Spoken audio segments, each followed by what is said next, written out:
Hi everyone, it's me, Darlene. I am out and about doing things, and so far this has been a very good day. I like that. Got up early. Joe had to go to his outpatient treatment class, and he got there and everything is going good. He had just gotten back to my place when I was ready to go out, and I had Rocket, and I was going to take Rocket, like forgetting that Joe would be back. Doesn't have a key, so I'm very glad that I caught him coming in, and I was going to leave Rocket with him, but Joe was exhausted and Rocket had already heard the word ride. He doesn't forget that, so he knew he wanted to go out, and I said, okay, you can come with me. I got stuff done this morning and even had the maintenance guy come in for an issue about my shower, so that's good. And I had three places I wanted to go. One, post office, got that done. Two, Dollar Tree, and I went to the new one next to the post office. I'm in love with that store. It's big, it's clean, it's beautiful. I love it so much. So I went to Dollar Tree for a few things that I needed that I pick up only there.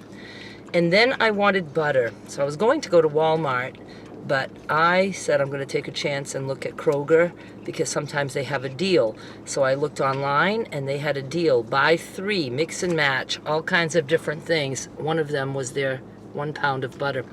Buy 3, you get $2 off each one. Their butter, I believe, is $4.49 a pound. And I asked her, I said, is this going to show as I scan? She said, no, only at the end. That makes me nervous. But I said, all right. And I had just the butter. I got 15 pounds. Scanned all 15, pressed to pay, and I got $30 off. So I paid $2.49 per pound of butter. That is incredible. And like I said, I got 15. I like to freeze my butter, but I don't need to because I certainly eat it quick enough. So 15, I'm going to see, I have one bin that we can't really use the crisper because we can't open the door far enough unless I open the laundry room door, that kind of deal. I'm going to fill that. And then I'm going to, in the back somewhere, put a bunch of butter there. I'm going to see how much more I can fit. I do have some room in the freezer, but I don't want to fill my freezer with butter because I've got beef there. I'm going to go buy, I'd love to go buy 15 more pounds. That would be awesome. And now I've got this guy, and he's happy to be in the car. He's so happy. Oh, when I mentioned that some people don't like how I love on the dog, it's not because they don't like the dog. It's because they are grossed out by me kissing him and really grossed out by when he licks me and I don't punish him. They don't like that I'm okay with him licking me. I'm going to be totally honest with you. Sometimes he's so excited and I'll just be talking or saying something and he'll fucking get his tongue right in my mouth. I'm not grossed out by that. I've had men's tongues in my mouth. I don't know. Can't imagine this dog is any worse. I love him. I love him so much. Puppy. My baby puppy. Sorry to those of you who just got disgusted. I really don't care. But get this. I was in Dollar Tree at the register, and a woman gets behind me, and I hear these words. I watch all your videos. And I'm like, no, sir. And then I was like, I mean, no, ma'am. I say, no, sir. I wanted to say, are you fucking kidding me? Because I don't get recognized here often. I would say maybe 3 times, maybe. I get recognized, though, by people like at the bars because they know I go there and they'll watch a few videos and they'll be like, oh, you don't really know me, but I'll see them in the bars and things like that. But this is just a stranger out of the blue. Her name is, oh my goodness, can I not? Wanita. Hi, Wanita. I asked her if it was okay to give her a shout out in this video. She was so nice. I got a hug and we chatted a little bit and she's been watching. And when I left the store, I thought, if she watches, she must know about Rocket. So I got in the car and I waited a little bit, and when she was coming out of the store, I pulled up to her and put the window down, and she says, I get to meet Rocket in real life. I'm like, yes, yes, you do. And Rocket was so nice to her. He doesn't bark or get weirded out by women. Sometimes men, not so much, but with women, he let her pat him, and I was so happy that Rocket was able to be petted by somebody who sees him on video. You're Rocket, my Rocket, you're famous baby dog. I love you so much. Anyway, it was really cool to have somebody, you know, recognize me. Oh, and I asked her, I said, do you mind my mouth or something like that? She goes, no, I love your mouth. She says, you say all the things that I have in my mind or something like that. So she was very, very nice. Beautiful woman. And once again, Wanita, thank you so much. She says she shops all around here, and she keeps wondering one day if she'd run into me, and now she did. So Wanita, please find me on Facebook. It's my name, Darlene Michaud. And if I have room, because you're only allowed 5,000 friends, and I am always like right there, and I friended someone, somebody requested my friendship today, so I don't know if I'm at 5,000, but request my friendship, please, and I'll make room for you. I'll delete somebody else and make room for you. Okay, so there's that. What else? Oh my goodness, Joe has to go for, it's hot, it really is, for an MRI tonight at 6 o'clock, and then tomorrow a CAT scan, and this is from his neurologist. Yes, the heart center also did those things. Still never heard any results from his visit to the heart specialist. I'm hoping that means good news. So today I've got this video. I did a panel cutting up video, and I only have one panel left in my eBay store as of the time that I'm recording this. I don't know if it will still be there when this is uploaded, but if you want that cat panel that I cut up, go grab it. And unbelievable, when I wanted to take pictures, I wanted to create a thumbnail for, not the thumbnail, but the main picture for eBay, I decided to take all the little pictures that I took of the pieces in the slideshow, and I put them, like, I made a collage, and it's so cool. Whoever cuts up those panels, if you bought it to cut up, I suggest cut the squares, put black borders around them. And if you'll look at the picture on the auction, the first picture on the auction, and I'll probably promote it again for that auction. Anyway, you'll see that each square looks like it has black because the background of my board that I take pictures on is black. So it looked like they're sashed in black. And then when I put the pictures together, I left space so there's white. So I think it would be really cool to put each little square with black around it and then sash with white. Those little squares just pop. So, oh, let me just show you right now what I'm talking about.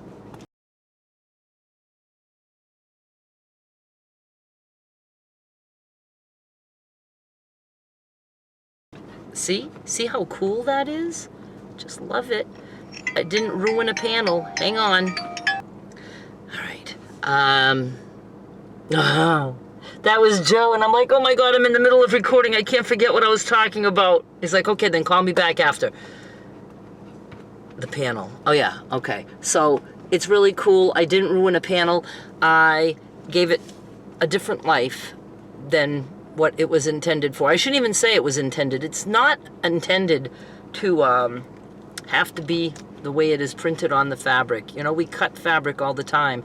It's just printed fabric.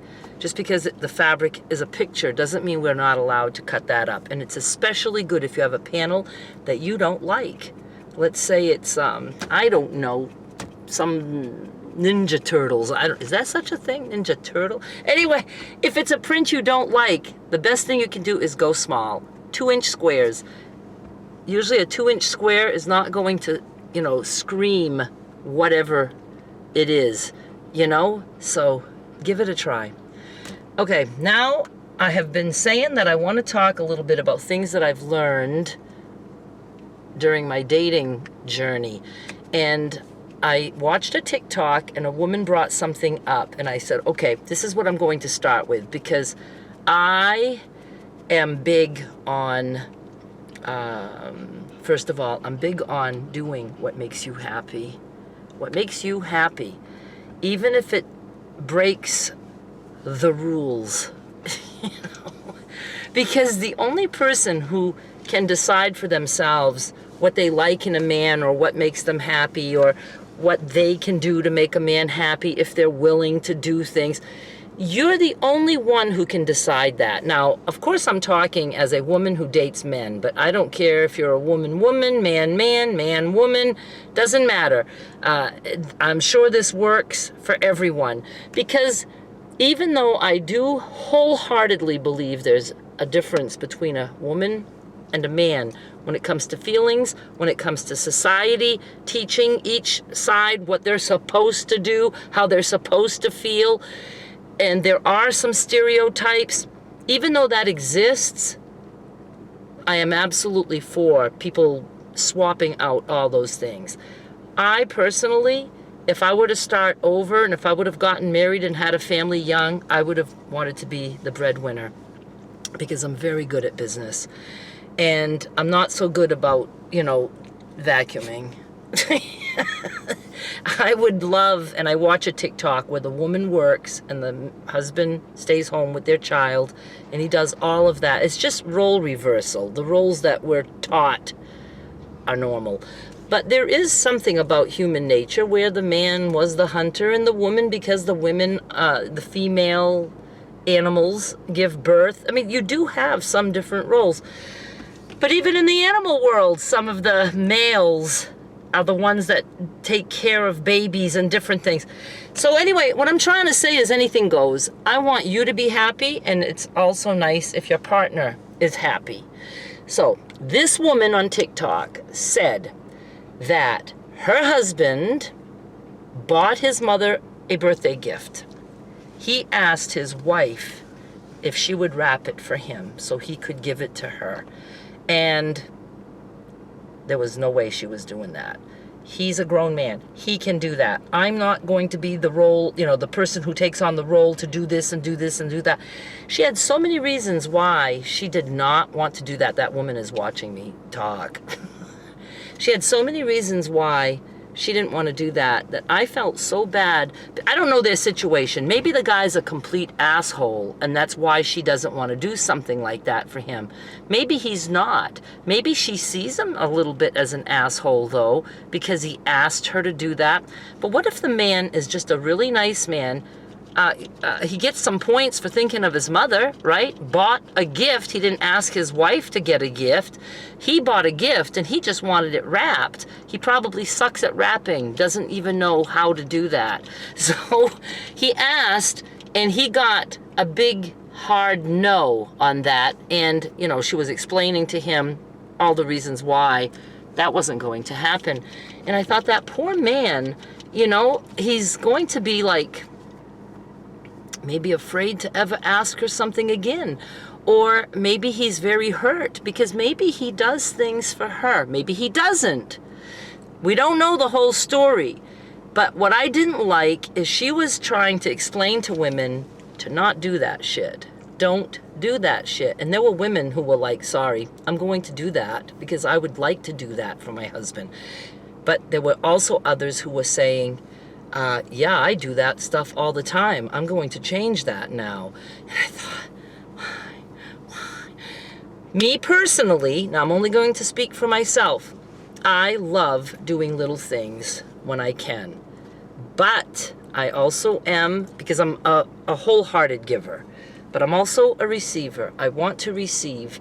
And I had a relationship there for a few months, where I did a lot of giving, happily, not regretting it, enjoyed it, but I wasn't getting anything in return. I can only do that for so long. And I gave a lot of little hints, not even little hints. I came right out and told him 2 different times what I expect, what I need in return. And he was like, all on board. I'm sorry, you're right, this and that. I'm selfish and this and that. But things didn't change. It changed maybe for a little bit, but it fell right back because the man absolutely was a receiver and not a giver. He liked me because he felt like I really was into him. And that's what he got off on, me being into him. He didn't get any happiness being into me. He wasn't into me. If he was into me, it wasn't making him happy, and it wasn't making him show me that he was into me. So that wasn't going to be a good match. He would be a great match with somebody who is a total giver and doesn't care about receiving. Some don't like the receiving end. They don't want a gift. They don't want a little bit of special treatment. They don't want those kind of things. So, you know, there's always a match. You just have to make sure that you are matched up with the giver, receiver, whatever it is you want. And he has to be matched up, or she or your partner also has to be comfortable with what you're giving, receiving. I think it's like, you know, stuff we should discuss on a first date. Now, I'm going to give you an example. First of all, I'm curious, if you're a giver and you do receive, you know, if you're happy with your partner, would you be like dead set against wrapping a gift? Now, I don't know if he, you know, what kind of a relationship she has with his mother. I don't know any of that stuff. But I'm just saying, you know, if the relationship is good, I'm totally okay with wrapping a gift for someone, because it's such a tiny thing I can do that would make my partner happy. I want to make my partner happy in those little ways because I love the little tiny things that make me happy. So here's an example. Joe always opened my doors, like if we're going in someplace. And I always thanked him for that because I wanted him to know I really like this. Makes me feel special. Makes me feel like he's just doing something nice. Now, a lot of women don't want that because they feel like it's saying to the woman that, oh, what, you think I can't open my own door? That kind of thing.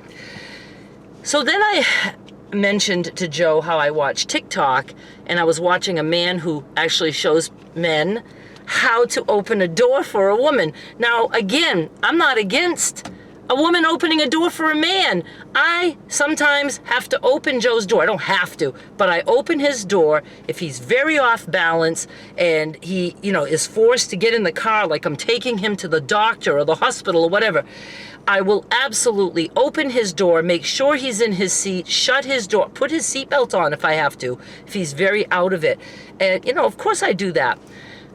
But I mentioned to him that I watched this guy, and I said, I've never had a man who would open a door for me. I said, I don't know if I would like that or not. The very next time we went out, he opened my door. And I got in, and I said, I think I like this. I was on board. And I was, you know, thanked him. And he shut the door. And from then on, he always opens my door unless I'm, you know, way ahead of him and I get in my car and he's talking to somebody. You know what I mean. And I didn't know that I not only feel special when he does that, but that it's helpful. I can get in, straighten myself out, put my seatbelt on, and he waits for all that. I put my seatbelt on and he's like, you okay? Yep. And then he shuts my door. I always thank him every single time. And, you know, if we're getting along good, sometimes I'll give him a nice little kiss before I get in the car. I want him to know how much I appreciate that because it's really, I just love it. I love it. So, should I skip now to the other example? Yes. Now let's go to a different guy. He had a big red truck. Almost impossible for me to get into that truck. Very dangerous for me because I had to step on a step thing, a bar or whatever, and then get myself in, lift, you know, holding a thing, like lifting my weight pretty much because I still couldn't reach the seat, get in, try to maneuver my way into my seat. The seat's very long, so it's like I would have needed a thick pillow behind me because it's like I can't even really sit. I'm like leaned back, got to put my belt on, seatbelt on, And by this time, the door is wide open after I go through all that shit, and I have a very hard time to even reach the door. So I mentioned to him that it would be helpful. I said, I really would like it if you would open the door and at least just be there in case my foot slips or something getting in. And he did it once. He was like silent about it. And I even like joked, I'm like, where are you going? He goes, to open your door. He didn't seem to love doing it. I thanked him. And then when we were riding, I thanked him again and explained to him how much that means to me, that he would do that. And then he stopped doing it. And then I mentioned it again later. I said, would you mind opening my door? I says, I really do like that. And he did it once, maybe twice, and then he stopped. Then I said, it really is, it's like dangerous for me to get in this truck. I said, I would need a step or something. He goes, you can get them pretty cheap at Walmart. Now, Joe would have come home with one. No matter where we were, he would have pulled over at Walmart and bought one on the spot for me. I don't need that, but I'm just saying, it's funny how men, I want to say most men, and I'm specifically talking about men right now, don't really understand what makes a woman happy, right? Because we're fucked up creatures too. They love it when they know what's going to make them happy. He just got me right there, okay? I'm not worried about that. They love it. Men who want to make their wives, spouses, partners, male partners, whatever, the one who's playing with the feminine energy, they like it when somebody says, this makes me happy. Wow, they're in. They know now what to do to make that person happy. They just like that. It makes them feel good. So he suggested that I could get one at Walmart. And I said, well, I actually have one. And then I said, I don't know if it would be helpful because I know there's some kinds of steps that have like a handle. I said, I wouldn't want that. That would be hard to put in the back. He goes, yeah, but if you don't have a handle, he said, once you get in the truck, how are you going to pick up the step? And I said, you would do that. You would do that for me. You'd have to be next to me and you could pick up the step and put it in the back seat. I was fucking dumbfounded that man was so not on board with helping me in any way to get in the truck. He couldn't even think. And it's not because he didn't want to do that. He didn't even get to think to that point. He wanted to know how I was going to get the step off the ground once I was in the truck. It didn't even dawn on him that he could do that part.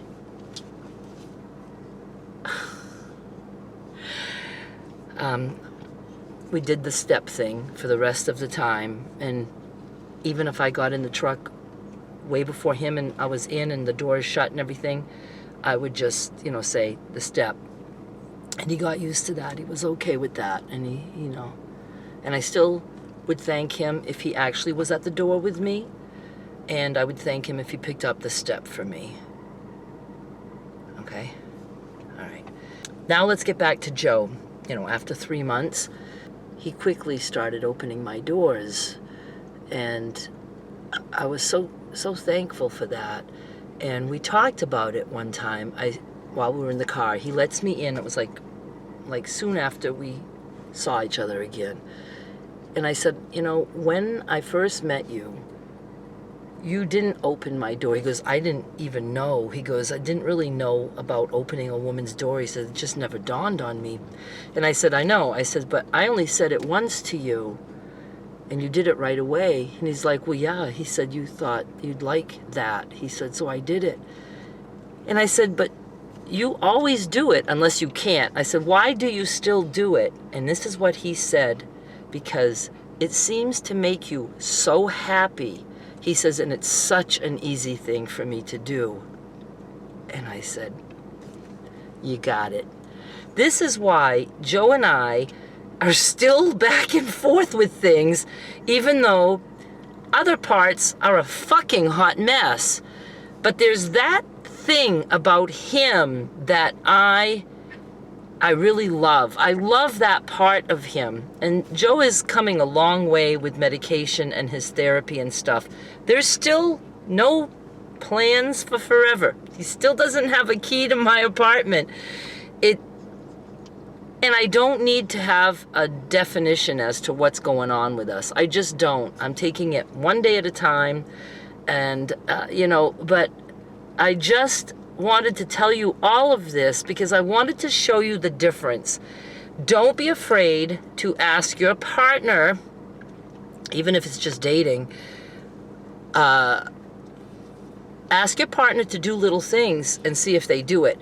If they can't do something tiny for you, and if that doesn't bring them some amount of pleasure, then what the fuck are they going to do if you need a big favor one day or something big happens? You need to find those things out. And another thing I had said a long time ago is I remember when I had a certain therapist in Maine, and her name was Dorothy. And I said, and what do you go by? She goes, I go by Dorothy and nothing else. And I said, okay. Now, if I would have called her Dottie, she wouldn't have liked that. She would have said, why go against something? And I remember somebody saying that in a video somewhere too, that she'll always tell the guy her name and what she goes by. And if he doesn't respect that, you come over here, she knows that's not her guy. And you can find little things out like that really early on. Really early on. I found out a lot of things early on with my red truck man, but I was heartbroken over Joe. I was going along for the ride. I was very grateful to have a distraction. I don't regret any of it. I did a lot of stuff, went out and did things with a remote control car. It was nice, but I knew that wasn't my guy because I was never going to have anything in return, anything. And, it was okay and it was meant. And it certainly gave me a new appreciation for what we need to look for. I know for myself, I need to have those little things, just those little things. Not some guy that fits the mold of a good guy, because he would have fit the mold to most people, I think. But to me, there was some other things too that that were big red flags to me, and I just I don't want to talk about those yet. Don't know if I ever will. But everybody's got their things, and I wasn't agreeing with a lot of it. It was, and he admits he was very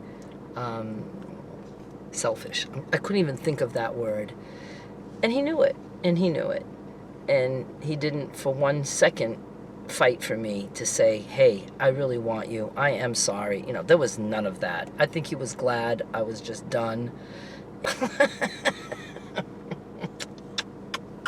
Okay? Mwah. All right, I hope what I said made sense. I'm not an expert on this. I'm just trying to tell people, please don't, I don't know, just let yourself be happy. Don't stay with somebody who doesn't make you happy. Or stay. You can do that too if there's other things that you like.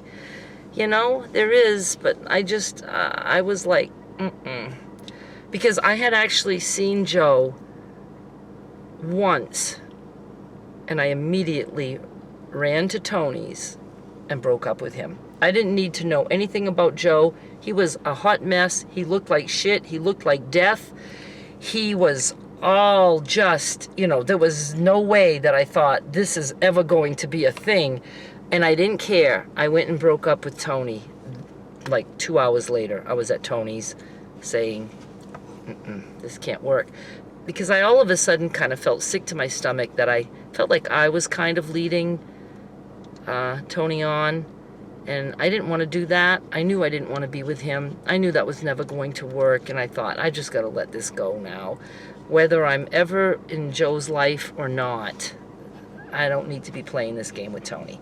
So, that's it. All right, puppy dog, let's go home. Oh, I gotta call you daddy.